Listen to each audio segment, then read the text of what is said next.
Hello दोस्तों, this is Manish Saini. तो आज हम बात करेंगे यहाँ पर कि भारत में कौन किस पद पर है। तो एग्ज़ाम के लिए काफ़ी महत्वपूर्ण यहाँ पर आज की वीडियो होने वाली है।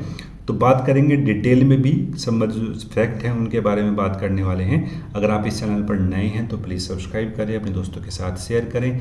आप शेयर करते हैं, सब्सक्राइब करते हैं तो हम भी यहाँ पर मोटिवेट होते हैं। भारत का जो प्रथम संवैधानिक पद है वो है यहाँ पर भारत के राष्ट्रपति का, और भारत के जो राष्ट्रपति हैं वो हैं यहाँ पर द्रौपदी मुर्मू। अपने क्रम की ये 15वीं राष्ट्रपति हैं। राष्ट्रपति पद को संभालने वाली उड़ीसा की दूसरी व्यक्ति हैं और देश की सबसे कम उम्र की राष्ट्रपति का गौरव इन्हें प्राप्त है। मात्र 64 साल की एज में जो है भारत की राष्ट्रपति बनी हैं।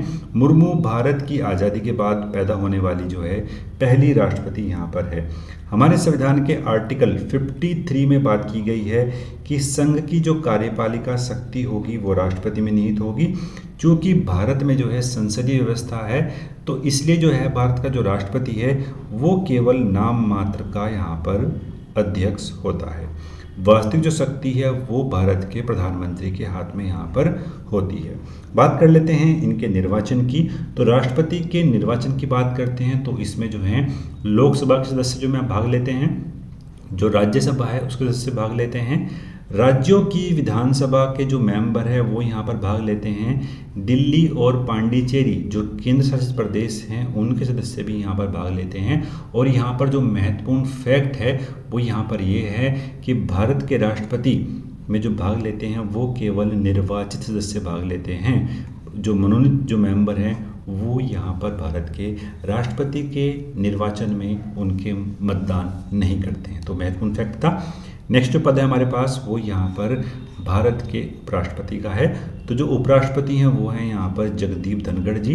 अपने क्रम के ये 14वें राष्ट्रपति हैं।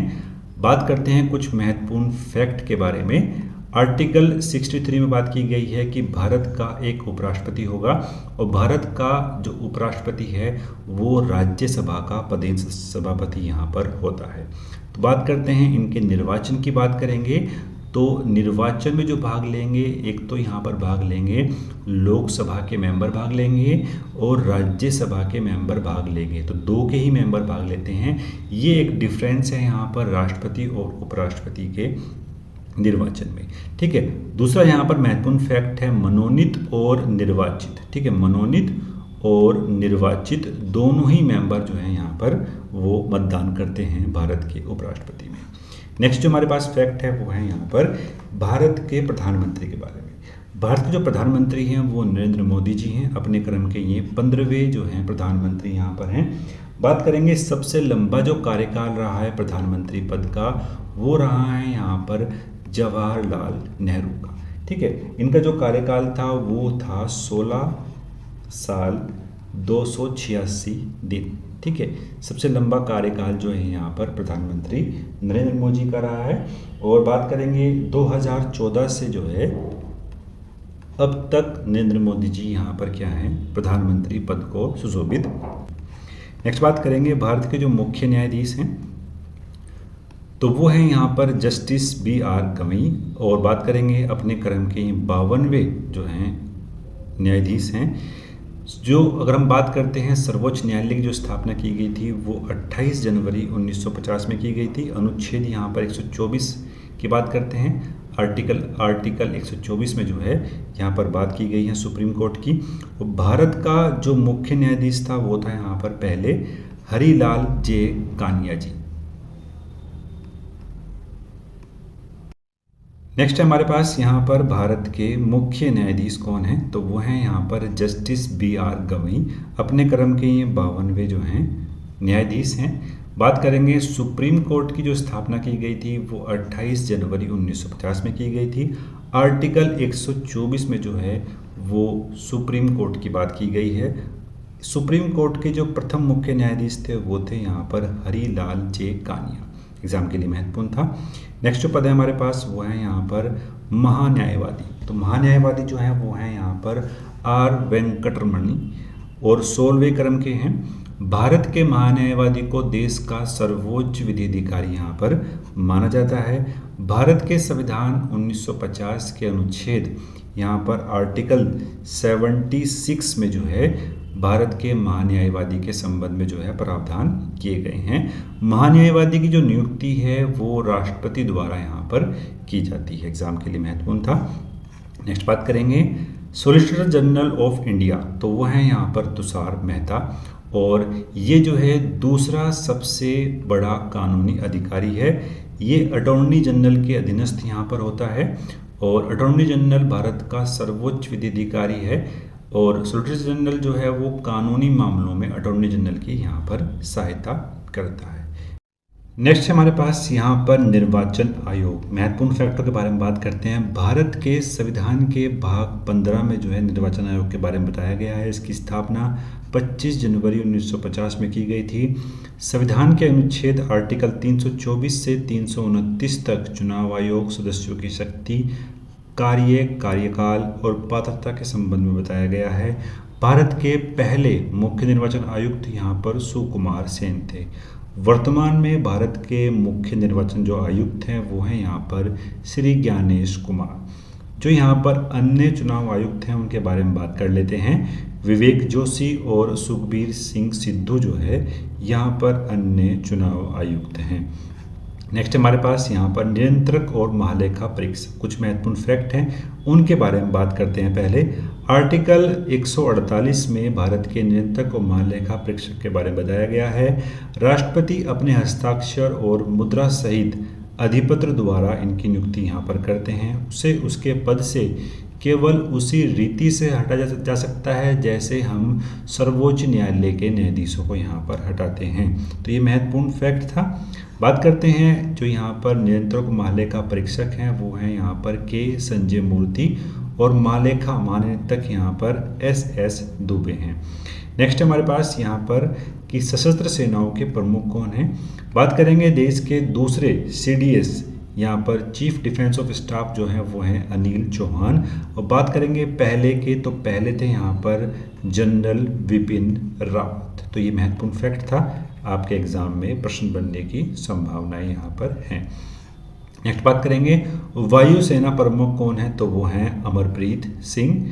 भारतीय नौसेना के जो प्रमुख हैं वो हैं दिनेश के त्रिपाठी, और थल सेना के जो अध्यक्ष हैं वो हैं लेफ्टिनेंट जनरल द्विवेदी। तो एग्जाम के लिए काफ़ी महत्वपूर्ण है। नेक्स्ट बात करेंगे गुप्तचर संगठन हैं और उनके इंटेलिजेंस एजेंसी हैं, उनके प्रमुखों के बारे में बात करते हैं। केंद्रीय सतर्कता आयुक्त जो हैं वो प्रवीण कुमार श्रीवास्तव हैं। केंद्रीय जांच ब्यूरो परवीन सूद। इसका जो गठन है वो 1963 में किया गया था। मुख्यालय कहाँ पर है, नई दिल्ली में, जिसको हम CBI के नाम से भी जानते हैं। तो CBI का जो मुख्यालय है वो कहाँ पर है, नई दिल्ली में है। मुख्य चुनाव आयुक्त कौन है, सूचना आयुक्त कौन है यहाँ पर, वो है हीरालाल सामरिया, मुख्य सूचना आयुक्त। एग्जाम के लिए महत्वपूर्ण है। नेक्स्ट बात करेंगे प्रमुख आयोगों के अध्यक्ष और सचिव के बारे में बात करते हैं। तो सबसे पहले हमारे पास यहाँ पर नीति आयोग, ठीक है, नीति आयोग के बारे में बात करेंगे। जो इसके अध्यक्ष हैं वो प्रधानमंत्री नरेंद्र मोदी जी हैं, और प्रधानमंत्री नरेंद्र मोदी जी यहाँ पर यानी जो PM होते हैं वो नीति आयोग के पदेन सदस्य यहाँ पर होते हैं। उपाध्यक्ष यहाँ पर सुमन बेरी हैं, और मुख्य कार्यकारी अधिकारी यानी CEO यहाँ पर BVR सुब्रमण्यम को बनाया गया है। 22वें विधि आयोग के जो अध्यक्ष हैं वो श्री ऋतुराज अवस्थी यहाँ पर हैं। बात करेंगे डिटेल में नीति आयोग के बारे में। तो जो उसकी स्थापना है वो 1 जनवरी 2015 में की गई थी। पूर्ववर्ती जो संस्था है वो योजना आयोग है, भारत सरकार के अंडर में काम करता है। मुख्यालय नई दिल्ली में है, और जो इसके अध्यक्ष हैं वो नरेंद्र मोदी जी यहाँ पर हैं। तो महत्वपूर्ण फैक्ट था। नेक्स्ट बात करेंगे लोकपाल अध्यक्ष जो है यहाँ पर। सबसे पहले बात करते हैं यहाँ पर 16वें वित्त आयोग के अध्यक्ष जो अरविंद पनगड़िया हैं, और संघ लोक सेवा आयोग के जो अध्यक्ष हैं वो हैं अजय कुमार। एग्जाम के लिए महत्वपूर्ण था। नेक्स्ट हम बात करेंगे यहाँ पर सर रोस बारकर, UPSC के अध्यक्ष हैं, यहाँ पर प्रथम अध्यक्ष थे। वे 1 अक्टूबर 1926 में जो आयोग के सदस्य बने, अध्यक्ष बने, और अगस्त 1932 तक इस पद पर बने रहे थे। संघ लोक सेवा आयोग का जो अध्यक्ष है और UPSC के जो सदस्य हैं उन दोनों की जो नियुक्ति है वो भारत के राष्ट्रपति के द्वारा यहाँ पर की जाती है। अध्यक्ष कौन है राष्ट्रीय मानवाधिकार आयोग के? तो वी रामास्वामी जो हैं यहाँ पर राष्ट्रीय मानवाधिकार आयोग के अध्यक्ष हैं। यह एक स्वायत्त वैधानिक संस्था है। इसकी स्थापना भारत सरकार ने 1993 में मानवाधिकार संरक्षण अधिनियम के तहत की थी। इसका उद्देश्य देश में मानवाधिकारों की रक्षा करना है। तो वी रामास्वामी जो हैं वो राष्ट्रीय मानवाधिकार आयोग के अध्यक्ष यहाँ पर हैं। नेक्स्ट बात करेंगे, नेक्स्ट महत्वपूर्ण फैक्ट है हमारे पास यहाँ पर कि भारतीय प्रतिभूति और विनिमय बोर्ड के जो अध्यक्ष हैं वो हैं यहाँ पर तुषांत पांडे जो हैं वो यहाँ पर सेबी के अध्यक्ष हैं। बात करेंगे पीएसी पब्लिक अकाउंट कमेटी के जो अध्यक्ष हैं वो यहाँ पर के.सी. वेणुगोपाल हैं। इसरो के जो अध्यक्ष हैं वो वी.आर. नारायणन हैं और आईसीसी के चेयरमैन जो है वो यहाँ पर जो आईसीसी के अध्यक्ष हैं वो हैं यहाँ पर कौन? अमित शाह के सुपुत्र हैं जय शाह। ठीक है, जय शाह, और सबसे कम उम्र के अध्यक्ष बनने वाले ये हैं। बात करेंगे कुछ महत्वपूर्ण फैक्ट के बारे में। सेबी की स्थापना 12 अप्रैल 1988 को की गई थी और 30 जनवरी 1992 को इसको वैधानिक शक्तियाँ प्रदान की गई। लोक लेखा समिति को वर्ष 1921 में भारत सरकार अधिनियम 1919 के माध्यम से गठित किया गया था, जिसे मोनफोर्ड सुधार भी कहा जाता है। नेक्स्ट बात करेंगे यहाँ पर इसरो का पूरा नाम क्या है? भारतीय अंतरिक्ष अनुसंधान संगठन। इसकी स्थापना 15 अगस्त 1969 को की गई थी। एग्जाम के लिए काफ़ी महत्वपूर्ण है। और बात करेंगे इसका जो मुख्य उद्देश्य है वो है यहाँ पर अंतरिक्ष विज्ञान अनुसंधान, ग्रह अन्वेषण और राष्ट्रीय विकास के लिए अंतरिक्ष प्रौद्योगिकी का उपयोग करना। इसका जो मुख्यालय है वो बेंगलोर कर्नाटक में है। तो कुछ महत्वपूर्ण फैक्ट के बारे में मैंने यहाँ पर बात करी जो आपके एग्जाम के लिए काफ़ी महत्वपूर्ण था। अगर आप इस चैनल पर नए हैं तो प्लीज़ सब्सक्राइब करें, अपने दोस्तों के साथ शेयर करें। मिलते हैं नेक्स्ट वीडियो में। धन्यवाद। जय हिंद।